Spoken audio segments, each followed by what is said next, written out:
Whew. What in the hell have I gotten myself into? Fruit collection? Stick around and I'll show you what's what.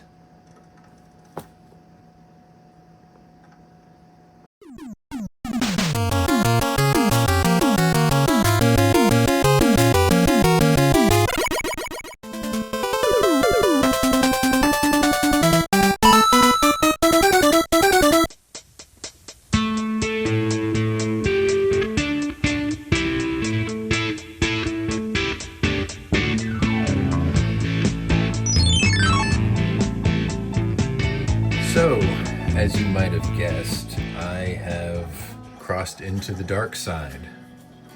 Not really. There's a story behind this.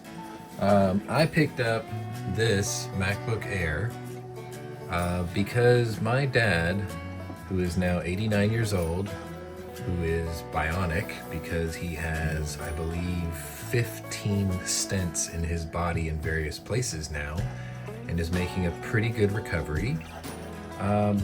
He has extended stays at the hospital. And when you have an extended stay at the hospital, things get boring very quickly. Now, what I used to do is I would go to the hospital and I would bring him this. Not a Corvette, but this is my old Game Boy Advanced SP. And what's really funny is the only game that he likes playing on this thing is Tetris.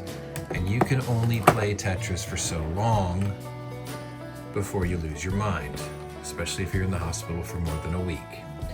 So the question now becomes, why the MacBook Air? Quick little synopsis. My local news agency has a feature called Click 2 Deals in Houston, and they present all these different opportunities for good deals, and I've used it several times in the past, mostly for stuff for my dad actually. And what it is I guess they broker a deal and they put it on their website and they get a little bit of a kickback. So anyway, this was listed just before Christmas. Sorry, no, there was another listing just like this one after Black Friday, and I looked at it and I hemmed and hawed about it, and I thought, no, I don't really need it. I don't really have a use for a laptop because I can do everything on my phone, which is what I'm recording this on actually. So anyway, on top of that, Christmas came by, he was in the hospital for 2 weeks, and I could tell he was getting kind of bored, and I could only smuggle the dog in at night because the nursing staff was cool about it. And I thought, you know what, if I had something like this, and I set it up because, let's be honest, Macs are very good at doing day-to-day tasks, without having to mod things or program. You click something, you use it, and off it goes, right? Like, it's nice and simple. So I thought I would get this, and then put his favorite, like the old Hoyle card games, which is that folder there, and show him how to do the basics. And then once that was all working, then he could check his email, he could browse Google, he could, play cards. He could actually do things like he normally does at home while he's sitting in a hospital bed for several days. Me personally, like I said, I don't really have much use for this, although that's a pretty sweet little Peterbilt 351. That's actually not a real truck, that's just the game. That's a screenshot from a game I play, as is that.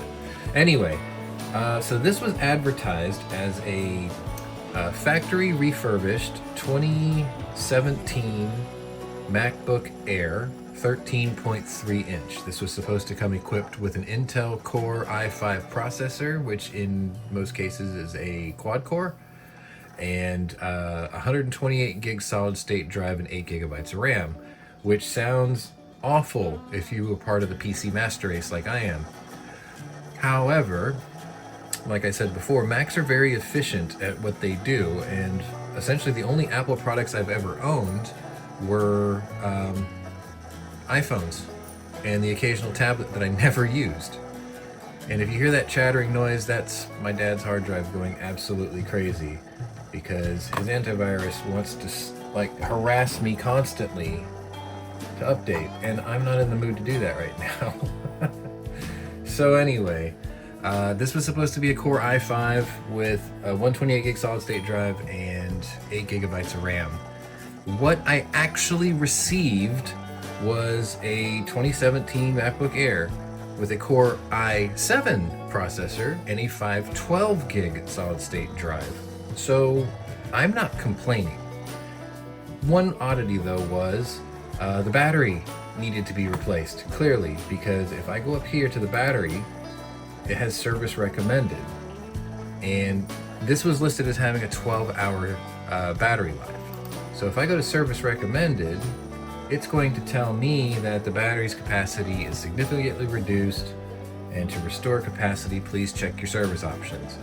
Well, since this is a refurb of a 7-year-old laptop, it doesn't have service options. It's out of its warranty and whatnot, and there's nothing I could do about it. And that battery honestly only lasts about 2 to 3 hours, even just doing like browsing on the internet or something. So that's no bueno. And you know, as a refurbed item, if I got the exact one I ordered with that battery, I'd be pretty upset. But because I had an upgraded processor and 4 times the size of a hard drive, solid state drive, no complaints, especially since batteries for these are incredibly cheap, which is where this guy comes along. So it's me, yay! Especially if you remember old West Side Connection.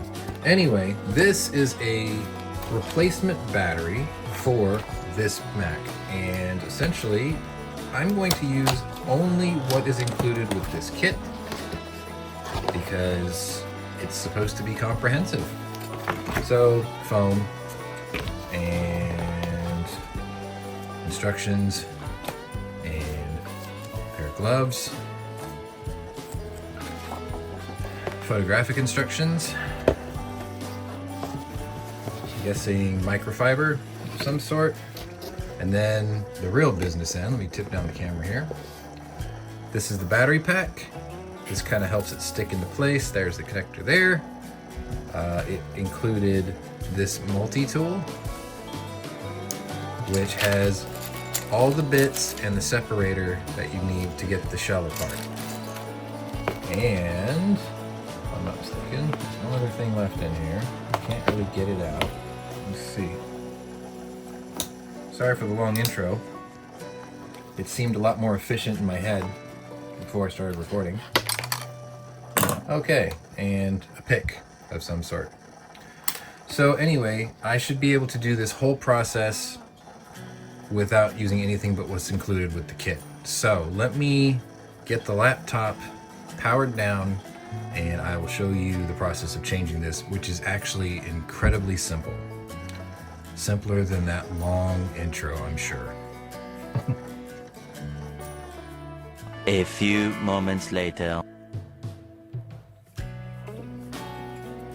Okay, so a couple of notes. Apologies for the angle. This is the best way I can get in here for your details, and hope the lighting's not too dark. Usually I notice when I record stuff on a tabletop like this, I have too much brightness and then it all kind of washes out. So anyway, we're going to use the included P5 pentalobe bit, and we're going to remove all the perimeter screws here. Hopefully it doesn't put up too much of a fight.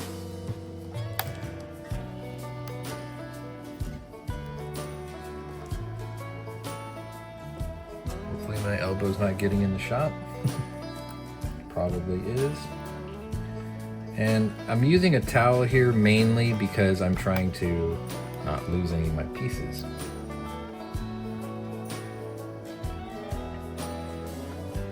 Now this kit I will leave in the description below. It was incredibly affordable. I think it was under $40. So I'm not going to complain too much about this tool. Although if I were to make one suggestion, if this was rubberized, that would probably make this a little easier to work with. But so far, so good. I'd also like to note that I am obviously, if you know what I do for a living, an electrician / IT guy technician, and this is not the first time I've had to work on a MacBook Air. I had another one just like this come by my shop a couple years back, and it was basically handed to me and gifted to me because the person who wanted it, or the person who came to get it repaired, they figured that it wasn't worth the cost of repair. That one had what's called a logic board failure, and that's basically the onboard video card. And one of the biggest problems with it is that they corrode up against this lid. So theirs was junk, whereas this one is a refurb, so it should be just fine. Okay, so we got 3 left. Realistically, I probably should have time-lapsed this. I didn't think these screws were going to fight me that much. But they are. Oh. The back ones through the screen here are much longer. Another thing that's good practice is to put the screws around your workspace. That way you don't lose orientation of which one went where. I know it seems a bit obvious, but, you know, just in case if somebody was curious. Alright, so grab this guy here. This should be the last one here.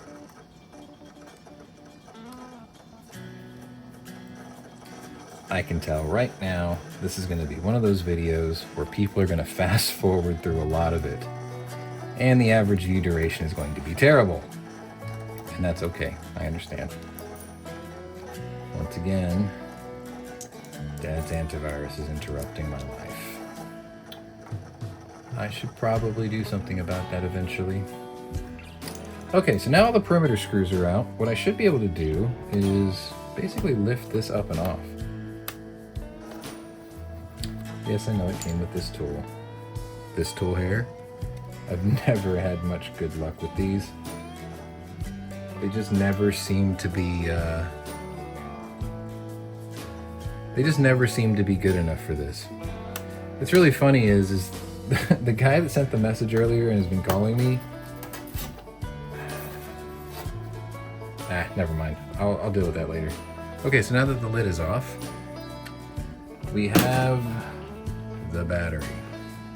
This is the original one to this machine. I believe the only thing we have to do to get this apart is take off these. There's 4 perimeter screws here. I know it's probably not showing up too well. I'll put arrows on here, and here, and here, and here. And we'll figure out what this is. I think they're Phillips. And I believe Phillips bit was included with this kit. I just have to find it.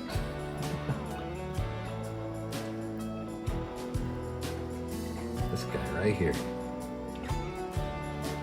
Okay, so we'll keep the pentalobe out here, and I think the first thing I'll try to do is disconnect this guy right here. It should just be as simple as pull and wiggle, and it is. Nothing to it.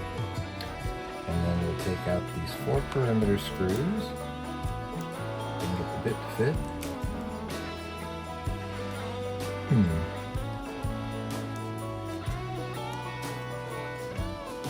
Maybe it's not. Maybe it's a pentalobe also. Doesn't feel like it, unless it's smaller.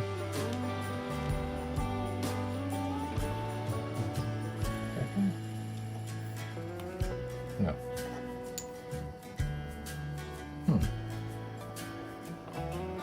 This guy?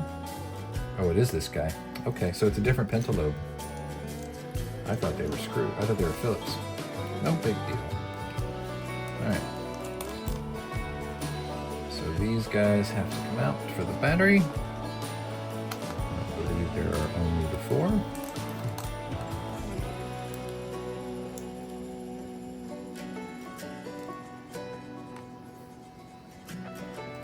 Other anatomy of these MacBooks, if you're curious. Let me get these out. 3. Oh, the back ones are bigger. Okay. Back ones are longer. Bottom ones are shorter. Okay. Thought I had it. Almost had it. Yeah, okay. So now that these 4 screws are out, should just be able to lift the battery right out. Alright, don't make me a liar now. Wait a minute.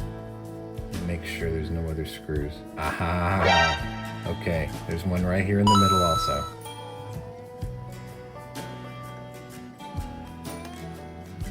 Now, okay, good, it's the same size. So don't go yanking on things. That looks like it's a large one like the corner ones here. Okay, now can I pull up the battery? Success! Okay, so this is the original battery here. Let's see if it's got a date on it.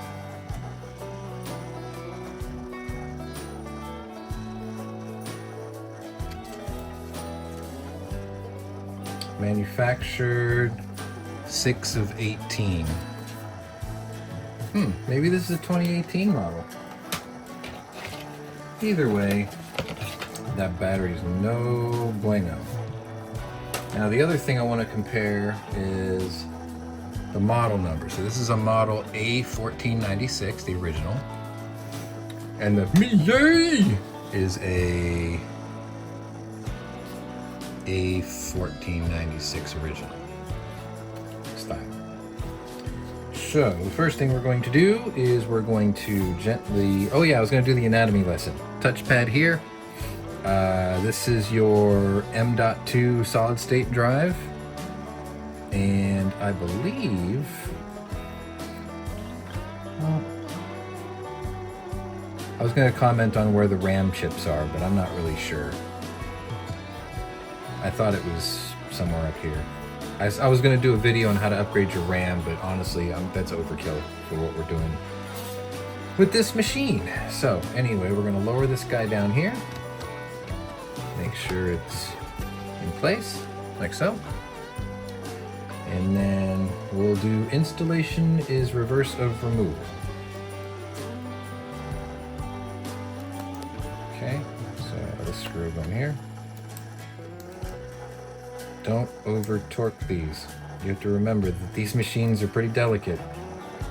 They're very thin, they're very delicate. That hard drive is irritating. What's really funny is if I go into Task Manager, it instantly shuts up on that machine. It's a good excuse for me to give my dad a solid state drive so I don't have to listen to that crap anymore. Maybe that's what I'll do later today. Okay, so this guy's going in here. So basically all I'm doing is finger tight. I'm doing these finger tight with 2 fingers. Anything more is overkill.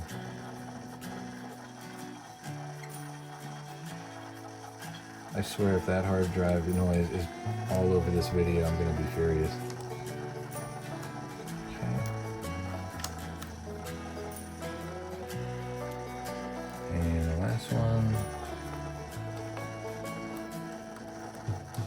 My dad actually doesn't use his computer too often, so it could just be indexing, as far as I know.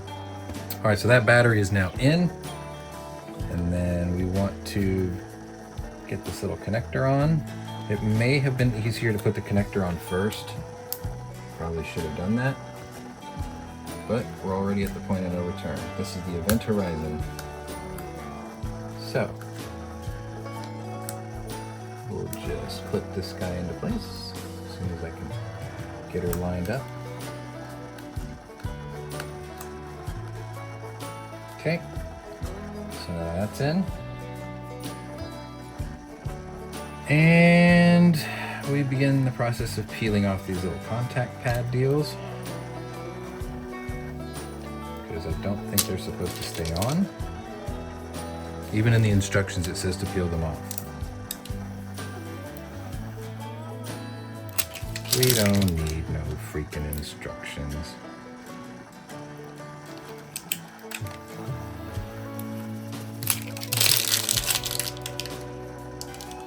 Okay. There we go. Trash can underneath here. All right. I am going to time lapse the next part, so just stand by and let me get the lid back on, or the bottom cover rather.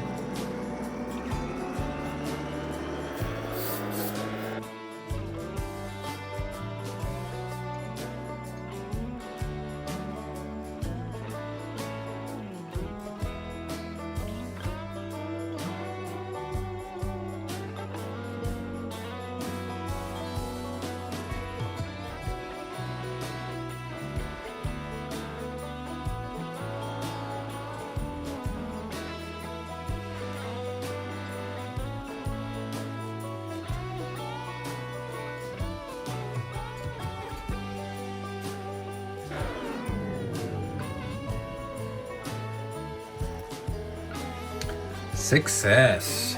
Okay, so just tapping to make sure I got them all seated in there. One tip I have for you while you do this is make sure you jiggle the lid in place to make sure that it's all in place and it's not cocked up anywhere. Start with the two back ones that are the longest and then work your way across, and then I worked my way to the edges and then the middle last. Another thing that I would recommend, because these are such fine screws and so tiny, is when you put the bit in the screw, back it off a few turns so you can make sure that it's centering before you start tightening it down. That way you don't cross thread. So now that we've got that in place, let's flip her back over. Let's plug my mouse back in, because I prefer 2 buttons to Apple's 1 button, or holding down a key. Flip this guy open, power this guy on. Mouse lit up, that's good. Gonna give a sound. All right, that's better. Now these things are not barn burners. We gotta remember, they're 7 years old, so I didn't buy this for speed. I just bought this for ease of use and efficiency. I'm definitely gonna nuke that hard drive in that machine. I'm so tired of that chatter. I mean, that's very 1996. While we wait for that, I guess I'll go over some of the details of this kit. Is it comprehensive? Absolutely. Is it complete? Yes. They give you way more bits than you're ever gonna need for this operation. I only needed the P5, and I guess I don't know what the other size is. Maybe I'll annotate it. Anyway, now we're back at the desktop. The instructions, well, you saw me do it here. I didn't really need them because I already watched another video on basically how to do this. Another note is we're gonna go up to the battery here. We're gonna check the status, and if you notice, there's no warning anymore, and that's the most important part. Let me tip this up just a hair. Okay, there's no more battery warning, no service warning. Now, because this is a new battery, and it sort of has to learn its min and max, what I want to do is I want to run this battery all the way down to, like, say 2%, and then fully charge it, and then let it go all the way back to like 2% again. I don't want this going all the way to 0.